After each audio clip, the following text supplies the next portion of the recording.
From the Library of Congress in Washington, D.C.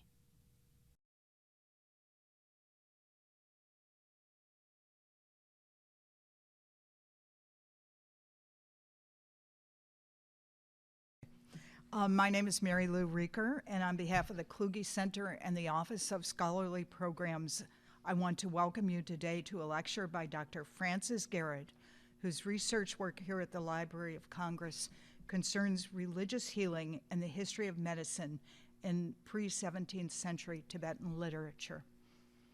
Let me remind you to turn off all cell phones, and actually to remind those of you who will be viewing us that if you go to the bottom left-hand corner currently of the Library of Congress homepage, loc.gov, you can sign up for notifications of programs similar to this. Dr. Frances Garrett is an assistant professor in the Department and Center for the Study of Religion at the University of Toronto. She is also our David B. Larson Fellow in Health and Spirituality. This fellowship is made possible by a generous endowment from the International Center for the Integration of Health and Spirituality and is named in honor of Dr. David B. Larson, an epidemiologist and psychiatrist who focused on potentially relevant but very understudied factors that lead to health. And we're very happy to say that his wife, Susan Larson, is with us today. Dr. Garrett's numerous academic awards range from a fellowship from Fulbright and Fulbright Hays to an award from the National Institute of Health and an individual research grant from the American Academy of Religion. Since she has been here at the library, we've found out she has also been awarded by the Canadian Social Science and Humanities Research Council a 3-year award to continue her research when she goes back to the University of Toronto, where she will also continue teaching. Her first book, Religion, Medicine, and the Human Embryo in Tibet, was published by Abington Press in 2008, and she is now working on another volume which she will co-edit, also on Tibetan health and spirituality. Her intent, broadly speaking, is to expose interpretive issues that shape our understanding of medicine, health, and culture throughout the world. Today, she will present a portion of her work, specifically as it has to do with human growth and as seen through Tibetan medical texts. Dr. Garrett?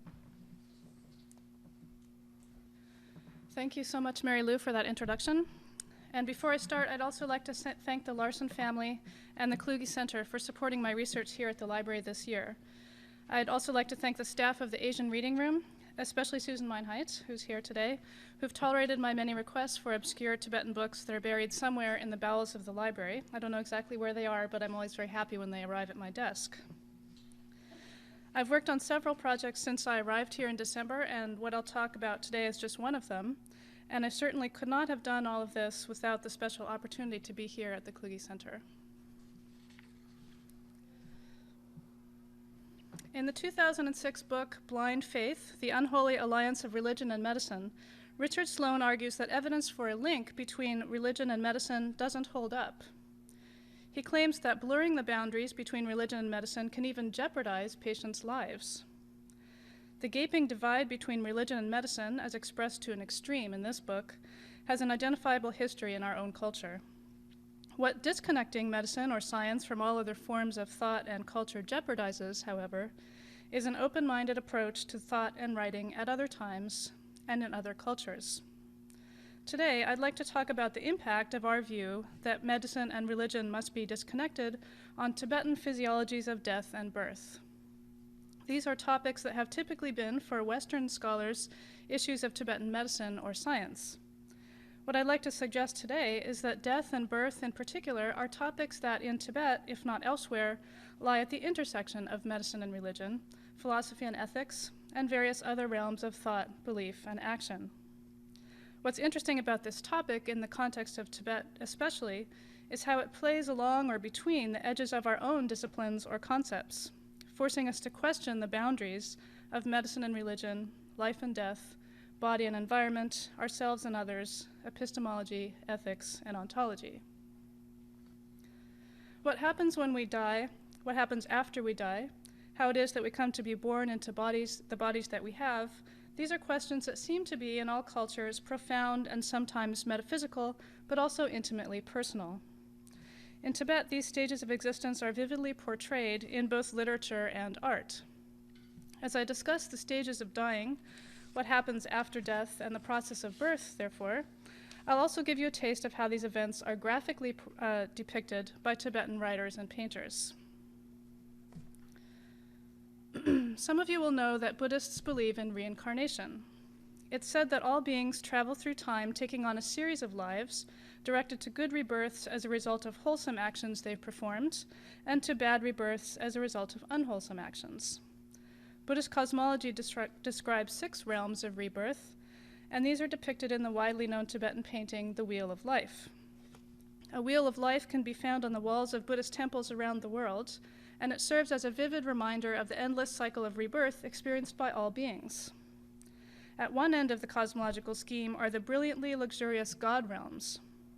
In the middle of the scale is the human realm. The 3 good rebirths are those of the gods, demigods, and humans. The 3 bad rebirths are those of animals, hungry ghosts, and hells. All of these realms are very graphically depicted in Buddhist texts and images. Buddhist traditions describe 18 various hell realms, for instance, such as the howling hell, the heating hell, the rounding up and crushing hell, the hell of blisters, the hell of burst blisters, the hell of clenched teeth. Around the Buddhist world, these realms are depicted in art, and today even in large theme parks meant to encourage ethical behavior. The 19th century Tibetan scholar Patrul Rinpoche describes the rounding up and crushing hell like this. In this hell, beings by the million are thrown into vast mortars of iron the size of whole valleys. The henchmen of Yama, the Lord of Death, whirling huge hammers of red-hot metal as big as Mount Meru around their heads, pound their victims with them. These beings are crushed to death, screaming and weeping in unimaginable agony and terror. As the hammers are lifted, they come back to life, only to suffer the same torments over and over." End quote. On the edge of the hell of ultimate torment, beings may fall into the swamp of putrescent corpses, described like this. Then they see a river. Having been roasted in a brazier for an entire era, they're so thirsty that seeing water fills them with joy, and they rush toward it to quench their thirst. But of course there is no water. There's nothing but corpses. Corpses of men, corpses of horses, corpses of dogs, all decomposing and crawling with insects as they rot, giving off the foulest of stenches. They sink into this mire until their heads go under while worms with iron beaks devour them. Or there's a realm of rebirth where the beings are called hungry ghosts. These unfortunate creatures are described as follows. These hungry ghosts have mouths no bigger than the eye of a needle. Even were they to drink all the water in the great oceans, by the time it had passed down their throats, which are as narrow as a horsehair, the heat of their breath would have evaporated it. Even were they somehow to swallow a little, their stomachs, which are the size of a whole country, could never be filled. Even if, finally, enough to satisfy them were ever to get into their stomach, it would burst into flames during the night and burn their lungs, their heart, and all their entrails. When they want to move, they cannot lift their gigantic bellies with their grass-like limbs, and this causes them immense suffering. I mentioned theme parks that depict these kinds of things in Asia today, and these are some pictures from theme parks around Asia depicting hells.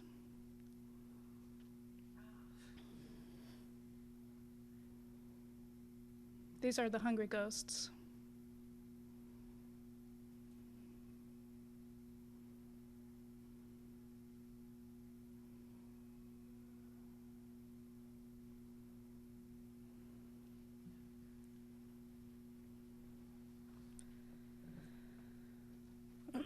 According to Buddhist traditions, all beings cycle endlessly through these various forms of rebirth. All of these rebirths are characterized by suffering of one kind or another, and so the religious practitioner's ultimate goal is somehow to escape this endless cycle of misery. But until that's possible, practitioners wish to be able to control their rebirth, to make sure that they enter a type of body that can best work toward that ultimate escape. That type of body is a human body. A human life is the best suited to religious practice, according to most Buddhists, because it's free from the tortures of the lowest rebirths and free from the pleasurable distractions of the godly rebirths. For this reason, Buddhists have a lot to say about how to obtain human birth. That is, how to die in such a way that you can then ensure that you'll go directly into another human body. Now, you might be wondering, what is it that travels from life to life? To explain this, let me briefly describe a Buddhist view of the body-mind complex. Tibetan thinkers describe 3 levels of the body and mind: gross, subtle, and extremely subtle. The gross body is this, what's made of blood, flesh, bones, and so on. The gross mind is the mental activities related to sensory perception, the consciousness generated on visual perception, the consciousness generated on auditory perception, and so on. The subtle body, the next level, is more or less what we call the central nervous system. It consists of thousands of circulatory pathways throughout the body, carrying energetic impulses that cause various physiological functions of the body, basic things like movement or defecation, urination, or sexual emission. There are also subtle levels of mind associated with these energies. These pathways are organized into 5 or 6 central complexes, or wheels, and you may know these as chakras, that are located along a central axis of 3 vertical pathways, one on the left, one on the right, and one in the middle. So we've mentioned the gross and subtle levels of the body-mind complex. The 3rd level is the extremely subtle body, which is called the indestructible drop. Typically located in the area of the heart wheel, this small energetic function has associated with it an extremely subtle mind, which is called the mind of clear light, or the mind of transparency. This tiny complex of extremely subtle mind energy is, according to a number of Tibetan Buddhist traditions, the thing that travels from life to life continuously. Everybody has this subtle essential quality, and the goal of many forms of Buddhist contemplative practice is to gain access to experience directly, this extremely subtle aspect of ourselves. Many advanced Tibetan Buddhist meditation practices begin with a knowledge of this sort of physiology, and this is often taught specifically in order to familiarize the student with the mechanics of dying. In an ordinary person, these traditions tell us, the subtle energetic impulses enter the central vertical pathway only at death. When someone is dying, the impulses of all the 72,000 circulatory pathways throughout the body first gather in the right and left pathways, then move into the central pathway until finally they dissolve into the wheel or chakra at the heart. Death takes place at the moment when all the other energetic impulses of the body dissolve into the extremely subtle, indestructible drop at the heart. The process of reaching this moment of death is said to occur in a series of stages, during which aspects of the body-mind complex dissolve sequentially. In these very technical explanations, internal and external signs are described that identify which stage of dying a person has reached. The functions of the body are gradually weakened. The body becomes thin and the limbs loose. One's vision and hearing diminish. Food can't be digested, and one gradually loses consciousness. The coarse types of mind dissolve, and increasingly subtle forms of mind dissolve sequentially, until only the extremely subtle, so-called mind of clear light remains. An ordinary body typically remains in this state for 3 days. It's said that when pus or blood is seen at the nose and sexual organs, this indicates that the extremely subtle consciousness has finally left the body, and only then can the body be discarded. So you can see that the definition of death here differs from the Western biomedical concept of death. This raises bioethical complications when the two systems encounter each other, as they do regularly in hospitals in the United States. A patient who's dead by judgment of a biomedical doctor is not yet dead, according to many Buddhist traditions.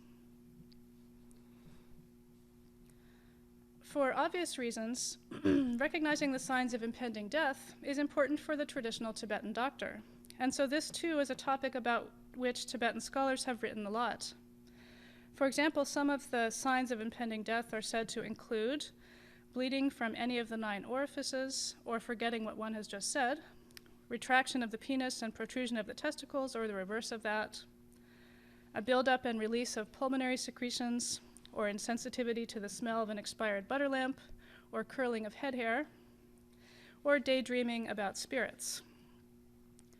There are other signs indicating an extremely imminent death, such as when the natural elements, earth, water, fire, air, and space, that make up the body-mind complex begin to dissolve sequentially into each other. Medical texts also offer advice on how to postpone death.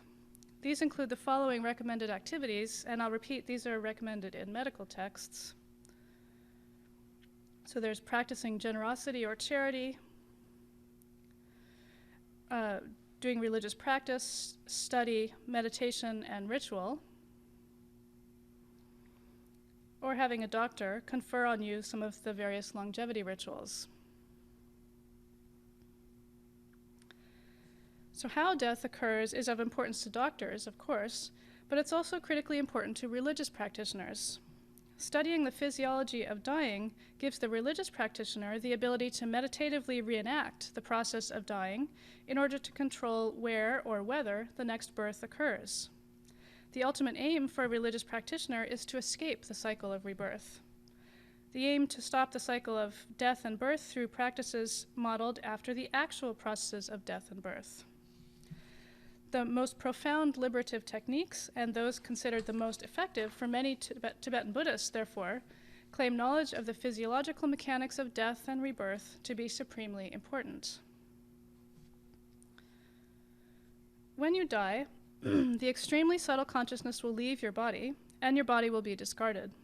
At this point, according to many Tibetan Buddhist traditions, a new phase of existence begins, which is called the intermediate state, or some of you may be familiar with the Tibetan term, the bardo. The consciousness takes on a sort of ghost-like or dream-like body, and it stays in this intermediate state while it searches for a new body in which to be reborn. For most beings, this state is a terrifying one. Tibetan literature describes dazzlingly bright colored lights and visions of ghoulish creatures that both frighten and attract the bardo being.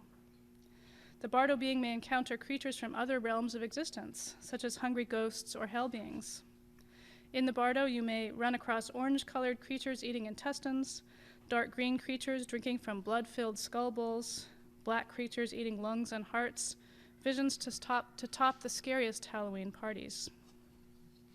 One source for this kind of information is the so-called Tibetan Book of the Dead, which describes this intermediate state and instructs the student on how to encounter the visions that occur there without being afraid. Another source for information on the intermediate state are texts written by Tibetan contemplatives who have died and returned from death and who can then describe that experience. These people are called Delok in Tibetan.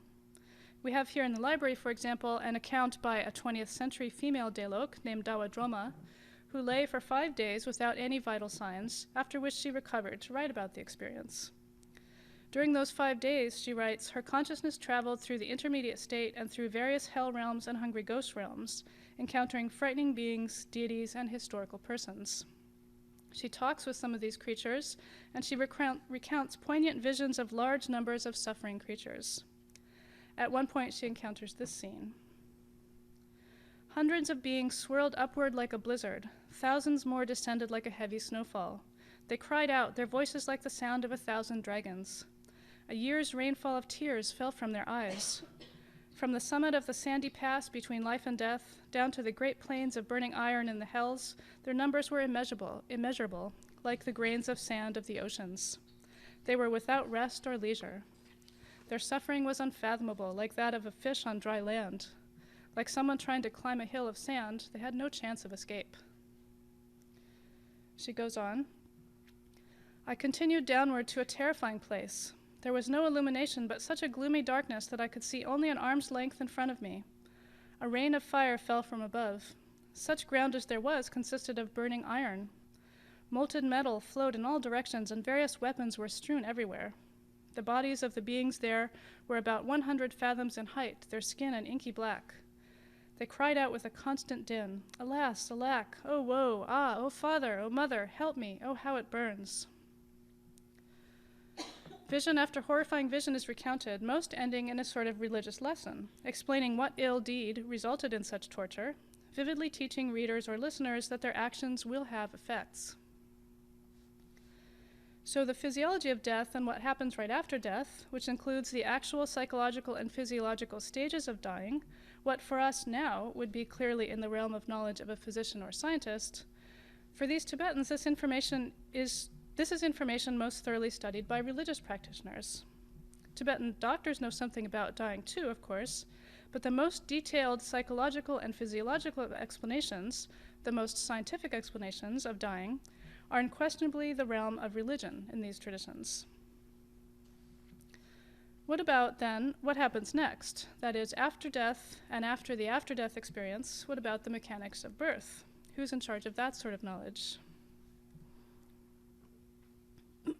Most of us have no control over the process of death, and when we die, our consciousness travels about in the bardo, or intermediate state, for a period of time, until, if we're very lucky, or rather if we've been very virtuous, we'll be ready to begin a new rebirth.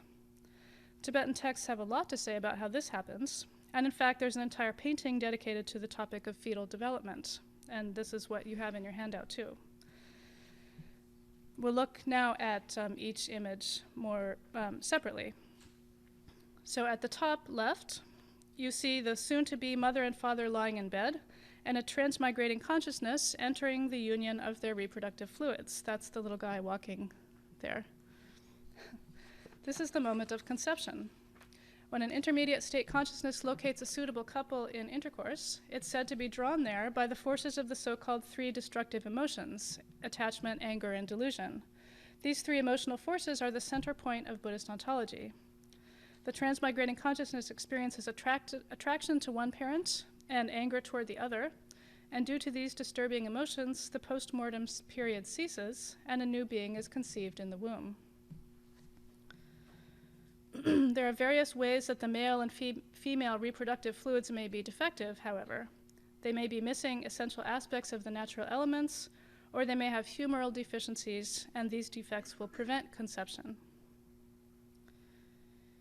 Information on menstruation tells us when conception is possible. Conception on odd days after the end of menstruation will result in a male child, which is shown on the left. Those are the numbers on the top. And on even days, a female child. On the 12th day after the end of menstruation, the text tells us that the entrance to the womb closes like a lotus at sunset. We're told that the father's semen produces produces the bones, the brain, and the spinal cord of the growing fetus. That's at the left. The mother's blood, which is how they describe the reproductive fluid of the mother, produces its muscle, blood, and internal organs. That's in the middle. And the consciousness itself contributes the senses. The natural elements, earth, water, fire, wind, and space, also form certain parts of the fetal body. We learn in these texts about how the umbilical cord works. And then the texts begin to describe the gradual course of fetal development. So here's the first 5 weeks of the embryo's development. And in the 5th week, the first part of the body forms, which in this tradition is the navel. In the 6th week, one of the main circulatory channels forms. In the 7th week of gestation, the eyes. In the 8th week, the head. In the 9th week, the body shape. And that first period of fetal development is called by some Indian and Tibetan traditions the fish stage. From the 10th week, the shoulders and hips begin to protrude, then the 9 orifices of the body, that's the 9 holes of the body, some of the internal organs, more of the internal organs. From the 14th week, the 4 limbs grow from the shoulders and hips, the forearms of the lower legs, the fingers and toes, the network of circulatory pathways, and that second stage is known as the tortoise stage. In the 18th through 21st weeks, the muscles, tendons, and ligaments, bone, and marrow, and skin are formed. In the 22nd week, the 9 orifices open, and so the sense faculties begin to work in the fetus. And then the hair and nails develop. In the next 2 weeks, the internal organs mature, and the internal energetic winds begin to flow throughout the fetus's body. In the 26th week, let me see what number we're at. That's 26 on the left. The fetus experiences clarity of memory. In the 27th to 30th weeks, it just begins to mature overall and then continues to get bigger up to the 35th week, and that final stage is called the pig stage. Then in the 36th week of gestation, the fetus becomes unhappy about its environment, and there are some very wonderfully graphic descriptions about why it feels so unhappy in the womb. In the 37th week, it decides to turn upside down, and the next week it does turn upside down. And here the text explains that a male fetus will be curled up on the right side of the womb, a female fetus will be curled up on the left side, a fetus who has ambiguous sex organs will lie in the middle, and twins will make it protrude on both sides, as you can certainly imagine. Or, in another theory, if milk appears first in the right breast and the mother dreams of men, then the child will be a boy, and if the reverse, it will be a girl. Finally comes the moment of birth and the taking care of the woman and the baby after birth. So, as clear and as explicit as this text on early human development and its accompanying images may seem, in fact, these details were controversial for hundreds of years prior to the writing of this text. Examining these controversies tells us a lot about intellectual history in Tibet, much as debates over embryology are a mirror into our own history. In Europe, embryological theories had a profound influence on the history of ideas, an influence that was felt in circles far beyond that of biologists and medical researchers. In the 17th and 18th centuries, the question of how the fetus developed was one of the most contentious issues in embryology. Some embryologists favored a theory called epigenesis. Others propounded a theory of preformation.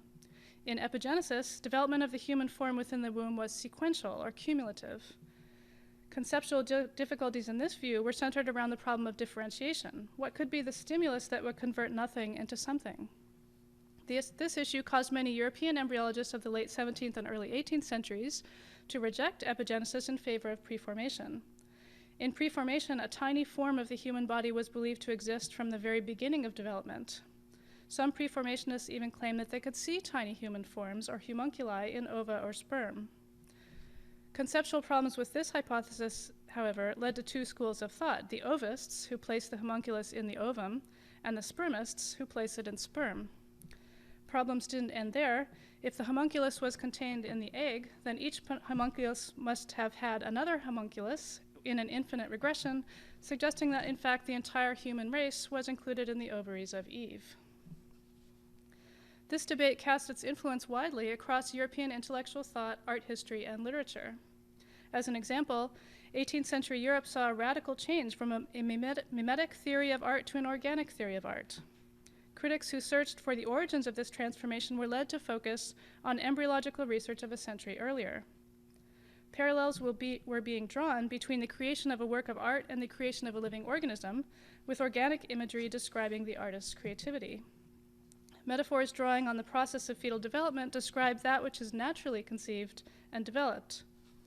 Rather than being manufactured from artificially joined substances and by means of strenuous effort in a fight against nature, the fruit born by a method modeled after human development bears quite different implications. In fact, the influence of embryology on intellectual life in Europe stretches back many centuries. In 12th century Europe, theologians used embryology, anatomy, and physiology as proofs for divine perfection and intelligence. Earlier still, human development was an important and controversial topic for the philosophers of ancient Greece. Plato considered the embryo to be an animal, Hippocrates called it a plant, and Aristotle explained that in the process of gestation it began as a plant and later grew into an animal.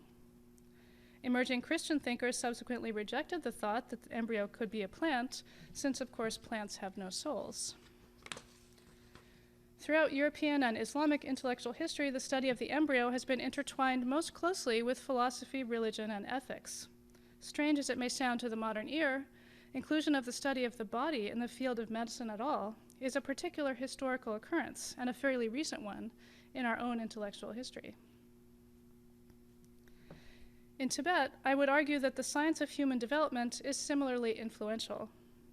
A study of Tibetan views of death or birth makes it clear that we really have to be careful with what we mean by terms like religion or medicine, especially when we're talking about a culture so distant from us in time or space. Tibetan texts that describe birth, for example, span a wide range of genres, including that of medicine and that of religion. Complex religious contemplative practices are modeled after the process of fetal development, making embryology a central part of many religious texts.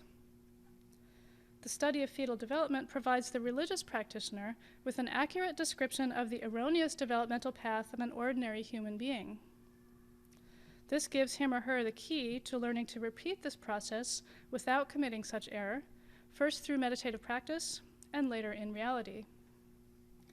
Because birth as a human is so desirable, it's important to know exactly how humans develop.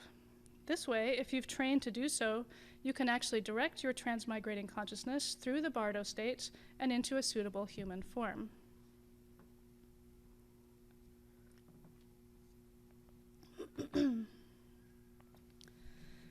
Many Tibetan intellectual and literary traditions were imported from India between the 8th and 13th centuries. In the history of Indian scholasticism, the question of the origins of the human body was a philosophical one. Embryology is thus found throughout early Indian literature of all schools and genres as well, in the Mahabharata, the Puranic and Upanishadic literature, and in Indian Buddhist writings from the earliest times. Debates in Indian philosophical literature were complex and had practical implications in the development of religious practice, linking the mechanics of birth with theories about causality, the soul, and the mind. For example, there were debates about the sequence of fetal development. Some said the head appears first because it's the seat of the senses, while others prioritized the heart as the seat of consciousness, the navel as the place where food is stored, the intestines as the seat of air, or the hands and feet as the principal organs. There were also debates about when consciousness develops. Some said that consciousness is active right from the moment of conception, while other traditions suggested that it's something that appears only later in fetal development, sometimes after a gestation of 7 months. In most traditions, the fetus is said to have conscious experiences, at least toward the end of its stay in the womb, experiencing feelings of suffering, memories of past lives, and even sentiments of religious devotion. Historically, in the Indian context, therefore, much of what we might now call science was centrally part of religion or philosophy. Tibetan texts, heavily influenced by Indian traditions but creative and unique in their own right, offer a range of historically significant physiological debates as well. Such debates address the primary forces that are responsible for directing fetal growth, the stages of fetal development, and other topics. These problems are rooted in complex philosophical issues that are also debated in other contexts in religious and philosophical texts.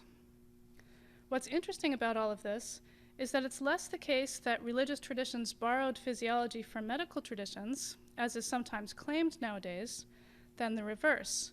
Early human development, for example, is most centrally a religious topic. While portions of Tibetan medical texts on disease, diagnosis, and pharmacology do rely on non-religious sources, debates about physiology in medical texts rely most heavily on the religious canon as their authority. Religious texts that address physiology similarly rely on religious literature as their source of information for such topics, not medical sources. As Western scholars trying to interpret Tibetan intellectual culture, therefore, we must be careful. The perspective of logical empiricism, in which we would be evaluating the truth of Tibetan embryology, for example, as primarily a part of Tibetan medicine, would lead us to find the tradition to be simply wrong about the details of conception and gestation. When we shift our epistemological framework, however, Tibetan descriptions of death and birth are revealed to effectively communicate religious or social hierarchies, moral or political reflections, and a variety of other cultural aims and positions. Discussions of death and birth address some of the most fundamental questions of life: who we are, why we're here, and what we should do next. These topics are linked to issues of fundamental importance in Buddhist thought and culture, to cosmology and astrology, to salvation, to ethics, and to the complexities of Buddhist practice. Tibetan theories of death and birth help us question boundaries, such as the boundaries between medicine and religion. They also make us question the boundaries between life and death, between our bodies and our environment. Since I had my second baby a couple years ago, I've thought a lot about death. However entrenched we feel in life, in fact, we're perched on the brink of death at every moment. If I die tonight, I won't see my son walk on fat little legs into his kindergarten classroom. I won't get a chance to put his report card on my refrigerator. I won't get to find out what happens in his life, or in my life. I haven't come to the end of my life yet. It's like not having come to the end of a book. But of course, then I think, when I'm dead, I won't care about that, and what's really to be worried about is my children and their grief at being motherless. What this experience of being intensely attached to a new person has brought to me is simultaneously an experience of intense suffering, as I live those feelings of death and grief in my imagination. The greater my attachment, the greater my suffering. Such are the cycle of days, months, years, until my inevitable death releases me from, well, anything, or so I assume. Our attitude toward death is related to our attitude about who we are. If we see ourselves as limited to our bodies or our families, we can feel loss and grief like this intensely, painfully. But if we could expand who we are to include a whole community, a whole universe, then we can see the change that occurs when we die differently. The good things that we cause to take place in our lives will continue after our deaths, and so we too will live on. Buddhist notions of death and birth tell us that our bodies are made up of the same stuff as the universe, and Western science tells us something similar. And so if we really think about it, can we be certain about the boundaries between what is our body and what is not our body? Isn't skin permeable? Don't we breathe in air, fresh or polluted? Take in food, organic or toxic? Our minds, or our experiences of subjectivity, are just as tricky. If we really think about it, can we find a kernel of unchanging identity that's essentially us, and thus essentially different from the other? If so, how would that kernel, that nodule of essential identity, interact with and be informed by our many years of daily experiences, our interactions with the world around us? Wouldn't it be changed by them? If it keeps changing, can we really say that it's different from them? How can we draw those boundaries? Buddhist philosophers more than 2,000 years ago told us that we cannot easily do so. Who we are, what we know, how we feel, where we live, our pasts, presents, and futures, these are all vividly present to us at every instant, interconnected in a web of so many points of interaction, constantly shifting and changing like the flame of a candle. None of us doubt that the condition of our bodies and our minds are intimately dependent on the condition of the air we breathe, the food we eat, the toxins we do or don't take in. Why then do we insist on thinking of ourselves as so separate from those things?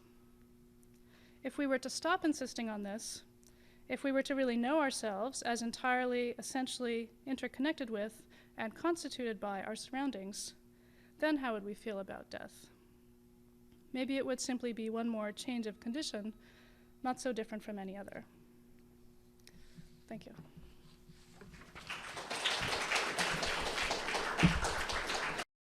This has been a presentation of the Library of Congress.